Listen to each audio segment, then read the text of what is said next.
Hello दोस्तों, मैं SP सहाय आपके YouTube channel SP climax academy पर सभी का तहे दिल से स्वागत करता हूं। दोस्तों, अगर हमारे चैनल पर फर्स्ट टाइम विजिट कर रहे तो चैनल को हमारे लाइक कर दीजिएगा, सब्सक्राइब कर दीजिएगा और अपने दोस्तों को शेयर कर दीजिएगा। दोस्तों, एक बेल आइकन की घंटी होती है, उसको आप लोग जरूर प्रेस कर लीजिएगा, क्योंकि जितना भी मैं अपना वीडियो यूट्यूब पर अपलोड करूंगा उसका नोटिफिकेशन आपको प्राप्त हो जाएगा। तो चलिए दोस्तों, आज का जो हमारा चैप्टर रहेगा वह रहेगा पंचायती राज व्यवस्था। ठीक है, उसमें जो कि स्थानीय स्वशासन के बारे में हम लोग पढ़ेंगे, इसमें कि आपका ग्रामीण क्षेत्र होगा और शहरी क्षेत्र होगा। ठीक है, और क्या पढ़ेंगे दोस्तों, इसमें स्थानीय स्वशासन के जनक के बारे में हम लोग पढ़ेंगे और पढ़ेंगे सभी महत्वपूर्ण समितियां और पढ़ेंगे 73वां संविधान संशोधन अधिनियम के बारे में दोस्तों पढ़ेंगे और पढ़ेंगे सभी महत्वपूर्ण अनुच्छेद जो 243 से लेकर 243 ओ तक रहेगा। और लास्ट में हम लोग दोस्तों करेंगे प्रीवियस ईयर के महत्वपूर्ण क्वेश्चन। ठीक है, बात समझ में आ गई दोस्तों। ये जो मैं पढ़ा रहा हूँ पॉलिटी, ठीक है, ये पॉलिटी दोस्तों NTPC, group D, SSC, UPSI या यूपी बीपीएससी या यूपी टेट, ठीक है, वनडे का कोई भी एग्जाम, ठीक है, जो आपके स्टेट में होता है वह सभी प्रश्न यहीं से फंसेंगे। ठीक है, इसलिए आप लोग इसको बहुत ही बेहतरीन तरीके से समझते हुए, ठीक है, और अपने कॉपी पर नोट करते हुए चलिएगा। ठीक है, तो चलिए सभी लोग इस सेशन को शेयर करो। ठीक है, आइए हम लोग वीडियो को आगे बढ़ाते हैं दोस्तों। चलिए दोस्तों, आइए हम लोग शुरू करते हैं पंचायती राज व्यवस्था। दोस्तों, इसमें केंद्र सरकार और राज्य सरकार, इसके बाद स्थानीय स्वशासन, ठीक है, यानी लोकल सेल्फ गवर्नमेंट, जिसमें कि आपका रहेगा ग्रामीण क्षेत्र और रहेगा दोस्तों शहरी क्षेत्र। ठीक है, बात समझ में आ गई। चलिए आगे देखिए।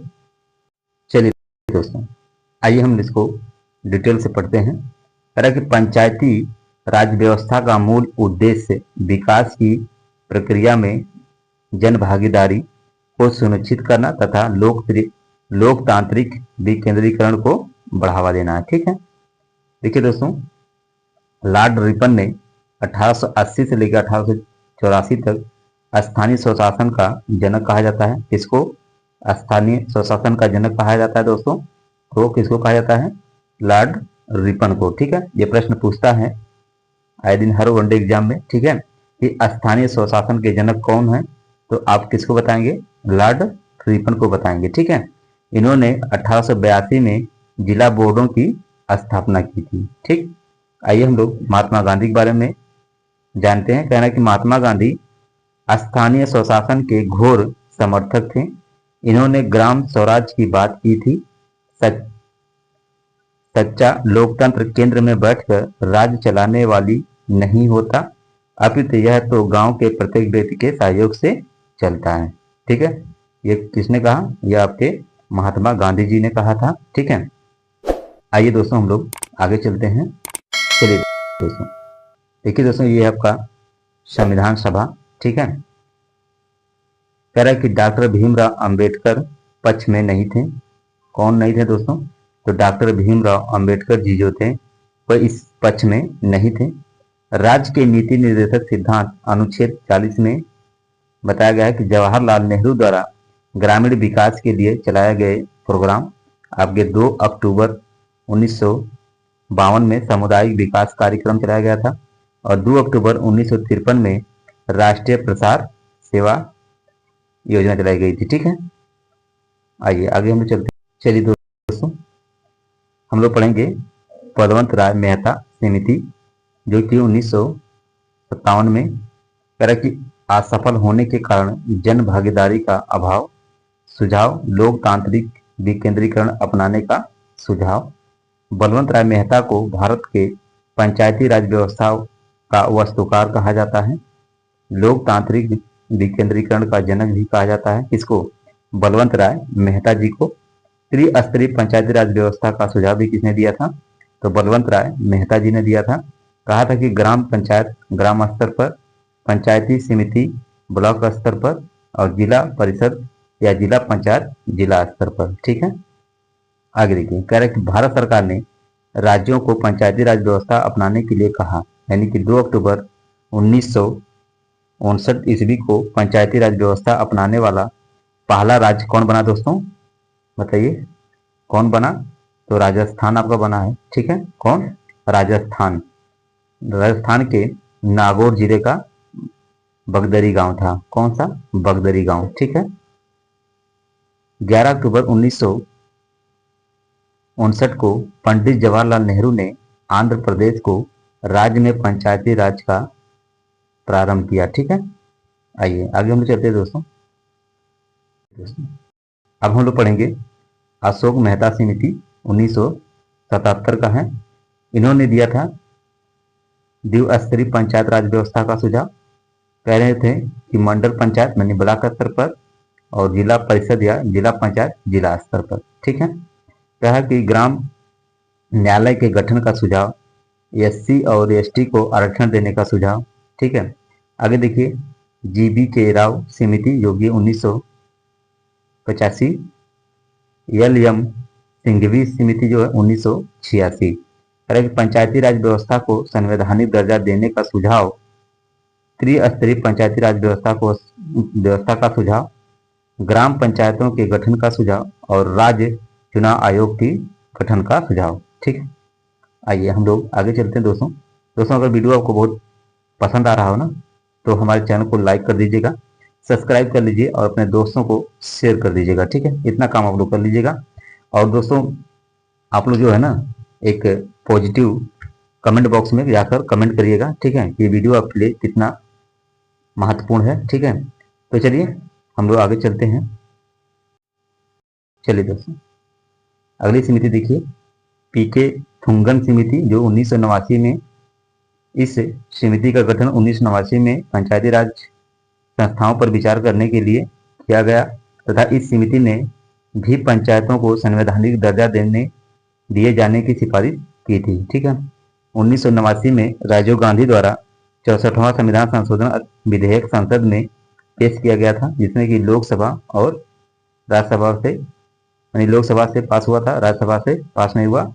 73वां संविधान संशोधन अधिनियम पीबी नरसिम्हा राव की सरकार थी उस समय। 22 दिसंबर 1992 में लोकसभा में पारित हुआ और 23 दिसंबर 1992 में राज्यसभा में पारित हुआ और 20 अप्रैल 1993 ईस्वी में राष्ट्रपति ने हस्ताक्षर किए थे और 24 अप्रैल 1993 से पूरे देश में लागू हो गया और 24 अप्रैल को, ठीक है, 24 अप्रैल को राष्ट्रीय पंचायती राज दिवस के रूप में मनाया जाता है। ठीक है, आइए आगे हम लोग देखते हैं।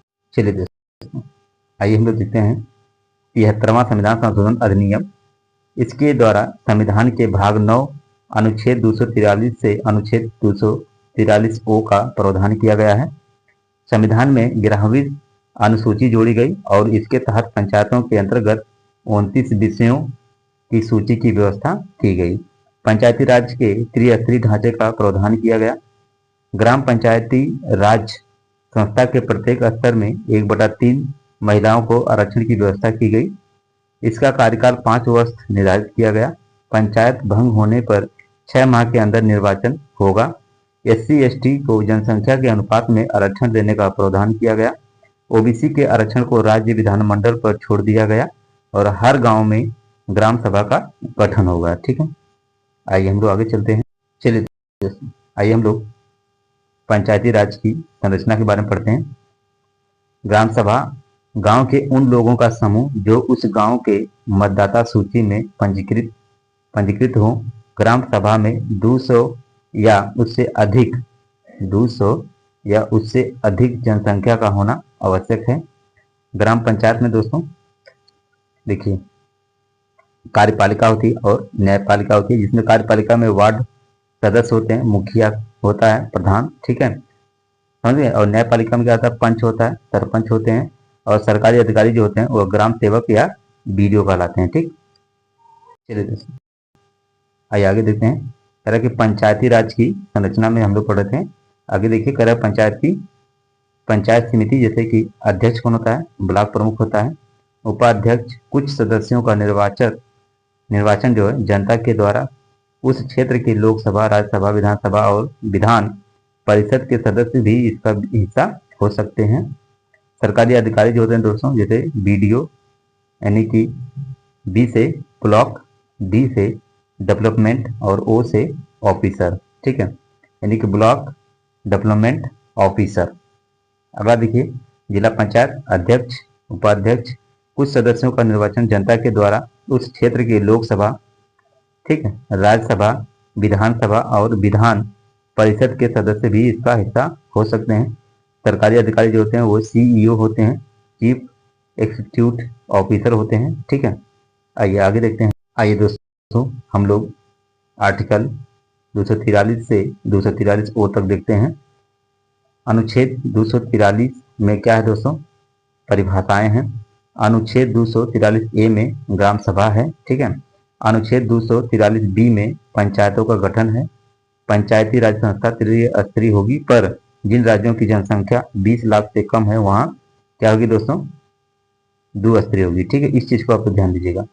अनुच्छेद 243 सी में कहा गया है कि पंचायतों की संरचना, और अनुच्छेद 243 डी में कहा गया दोस्तों स्थानों का आरक्षण, जैसे एससी एसटी का आरक्षण जनसंख्या के अनुपात में महिलाओं को कम से कम 1/3, ओबीसी का आरक्षण राज्य विधानमंडल के निर्णय पर होगा।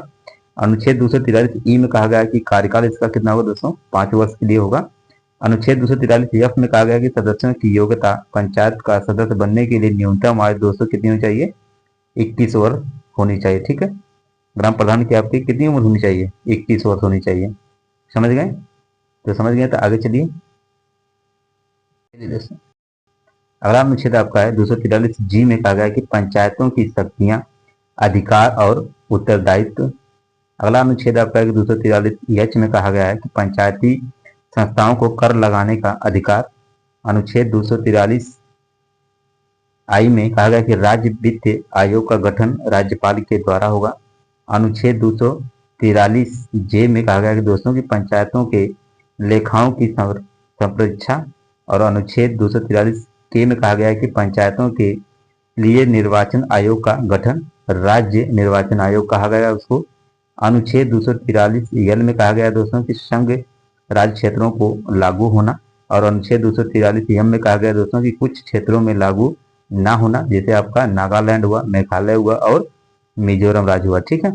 अगला अनुच्छेद आपका है 243 एन कह रहा है कि विद्यमान विधियों और पंचायतों का बना रहना। और अनुच्छेद 243 ओ में कहा गया दोस्तों कि निर्वाचन संबंधित मामलों में न्यायालयों के हस्तक्षेप का वर्जन, ठीक। बात समझ में आ गई? चलिए आगे चलिए हम लोग। चलिए दोस्तों अब हम लोग थ्योरी को पढ़ चुके हैं, अब हम लोग पढ़ेंगे प्रीवियस ईयर के क्वेश्चन, ठीक है। तो आइए सभी लोग क्वेश्चन का आंसर दीजिए। कह रहा है कि 73वां संविधान संशोधन का अधिनियम राष्ट्रपति के महाभियोग से, शैक्षणिक संस्थाओं में सीटों से, पंचायती राज प्रणाली से, चुनाव आयोग की आरक्षण से, नियुक्ति से, बताइए कौन सा ऑप्शन सही है। तो दोस्तों इसमें आपका सही है ऑप्शन सी, पंचायती राज प्रणाली से। अगला प्रश्न आपका है 73वें संविधान संशोधन द्वारा 11वीं अनुसूची में पंचायती राज संस्थाओं को कितने कार्य सौंपे गए हैं दोस्तों। तो कितने सौंपे गए हैं, ऑप्शन डी आपका सही है 29, ठीक। अगला प्रश्न आपका है कि 73वें संविधान संशोधन के अनुसार पंचायती राज संस्थाओं में अध्यक्ष के कम से कम कितने पद महिलाओं के लिए आरक्षित किया गया है दोस्तों। तो 1/3। देखिए दोस्तों जो लोग इस थ्योरी को पढ़े होंगे बढ़िया से, ठीक है, और अपने कॉपी पर नोट किए होंगे, उनका सवाल तो गलत नहीं हो रहा है, ठीक है। और जो लोग नहीं सही से पढ़े उन्हीं का सवाल गलत हो रहा है, ठीक है। तो आप लोग अपनी गलती को सुधारने का प्रयास करें और जो मैं थ्योरी पढ़ाता हूँ उसको ध्यान से पढ़ने का प्रयास करें, ठीक। चलिए हम लोग चलते हैं आगे। चलिए अगला प्रश्न आपकी स्क्रीन पर कह रहा है कि पंचायत के विघटन के उपरांत निम्नलिखित में से कौन सी समय अवधि नए चुनाव कराने हेतु सही है। तो दोस्तों ऑप्शन सी आपका सही है, 6 माह के अंदर आपको कराना होगा अगर कोई भी पंचायत के विघटन होने के कारण, ठीक। अगला प्रश्न आपका कि पंचायती राज प्रथम प्रवर्तित किया गया कब, राजस्थान में, ठीक है। ऑप्शन डी आपका सही है। अगला प्रश्न आपकी स्क्रीन पर कह रहा है कि निम्नलिखित में से कौन पंचायती राज संस्था नहीं है। तो कौन सा नहीं दोस्तों, नगर परिषद नहीं है, ठीक है। समझ गए, कौन नहीं है, इन्होंने नहीं पूछा है। तो नगर परिषद होगा। अगर पूछा होता तो आपका जिला परिषद, पंचायत समिति और ग्राम पंचायत। ठीक है, इसमें सही कौन सा हुआ? आपका ऑप्शन डी आपका सही है। चलिए आगे हम लोग चलते हैं। चलिए दोस्तों, अगला प्रश्न आपके स्क्रीन पर कह रहा है कि भारत में पंचायती राज व्यवस्था सर्वप्रथम राजस्थान और में आरंभ की गई, मतलब और किस राज्य में आरंभ की गई थी? तो कौन सी थी? ऑप्शन डी आपका सही है, आंध्र प्रदेश में। ठीक है, अगला प्रश्न आपकी स्क्रीन पर दोस्तों कह रहा है कि भारत में पंचायती राज की त्रिस्तरीय व्यवस्था का अनुमोदन किस समिति के द्वारा किया गया? तो कौन सा थे वो? ऑप्शन ए आपका सही है, बलवंत राय मेहता समिति। ठीक है, समझ गए? देखिए इसमें क्या है, एक आपको एक ट्रिक मैं आपको बता दे रहा हूँ। इसे बलवंत राय मेहता लिखा है ना, तो बलवंत को एक मान लो, है ना, राय को दो मान लो और मेहता को तीन, मानी कि एक दो तीन, तो ये त्रिस्तरीय हो गया। क्या हो गया? त्रिस्तरीय के बारे में बात कर रहा है। ठीक है, अगर आपको दो स्तरीय के बारे में बात करें तो आप बताएंगे कौन सा? बताइए कौन सा बताएंगे आप? चलिए आगे हम बताएंगे आपको, आप लोग बताइएगा कमेंट में, सब लोग बताइए, मैं अभी आप लोगों का इंतजार कर रहा हूँ। अगला प्रश्न देख लीजिए, कह रहा है कि अशोक मेहता समिति ने पंचायती राज व्यवस्था में अंतर्गत कितने स्तरीय ढांचे स्थापना की सलाह दी है? तो कौन सा? दो। देखिए आ गया, आगे नहीं आ गया आंसर? अशोक मेहता समिति। देखिए अशोक को पढ़ने के लिए क्या लिखा गया? एक और दो, अशोक मेहता, यानी कि क्या हो गया? द्विस्तरीय, है ना? क्या हो गया? द्विस्तरीय की व्यवस्था, समितियां। ठीक, चलिए हम लोग चलते हैं आगे। चलिए आइए, अगला प्रश्न आपकी स्क्रीन पर कह रहा है कि ग्राम सभा का अभिप्राय है, क्या है भाई? ऑप्शन सी आपका सही है, ग्राम स्तर के पंचायत क्षेत्र के निर्वाचन नामावली में पंजीकृत लोग। ठीक, अगला प्रश्न आपकी स्क्रीन पर कह रहा है कि भारत में सही मायने में स्थानीय स्वशासन का जनक किसे कहा जाता है? तो लॉर्ड रिपन। ऑप्शन बी आपका सही है। अगला प्रश्न कह रहा है कि भारत के पंचायती राज व्यवस्था का वास्तुकार यानी शिल्पी किसे कहा जाता है? तो ऑप्शन ए आपका सही है, बी आर मेहता। ठीक है, समझ गए?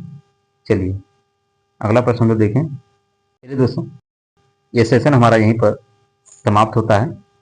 ये सेशन आपको कितना महत्वपूर्ण है ये आप लोग जानते ही हैं। ठीक है, तो इस सेशन को जितना हो सके अपने दोस्तों को, अपने नाते रिश्तेदारों को, अगर लड़कियां हैं तो अपने सहेलियों को शेयर कर दीजिएगा। ठीक है, क्योंकि आपके साथ साथ आपके दोस्तों का, आपके सहेलियों का क्या हो जाए दोस्तों? भला हो जाए। ठीक है, तो आप लोग ये काम जरूर कर दीजिएगा। ठीक है, और आप लोग अपना फीडबैक जरूर दीजिएगा। ठीक है, जितने लोग इसमें देख रहे हैं लाइव, सभी लोग अपना फीडबैक दीजिएगा दोस्तों, ये वीडियो कितना आपके लिए महत्वपूर्ण है। ठीक है, तो मैं अभी इस चीज़ को यहीं पर समाप्त करता हूँ। ठीक है, इस सेशन को यहीं पर समाप्त करता हूँ। अगले दिन फिर मैं इसी तरह नए वीडियो के साथ आप लोगों के सामने पेश होऊंगा। ठीक है, तो सभी को मेरी तरफ से जय हिंद, जय भारत। Thank for watching. सभी को गुड नाइट।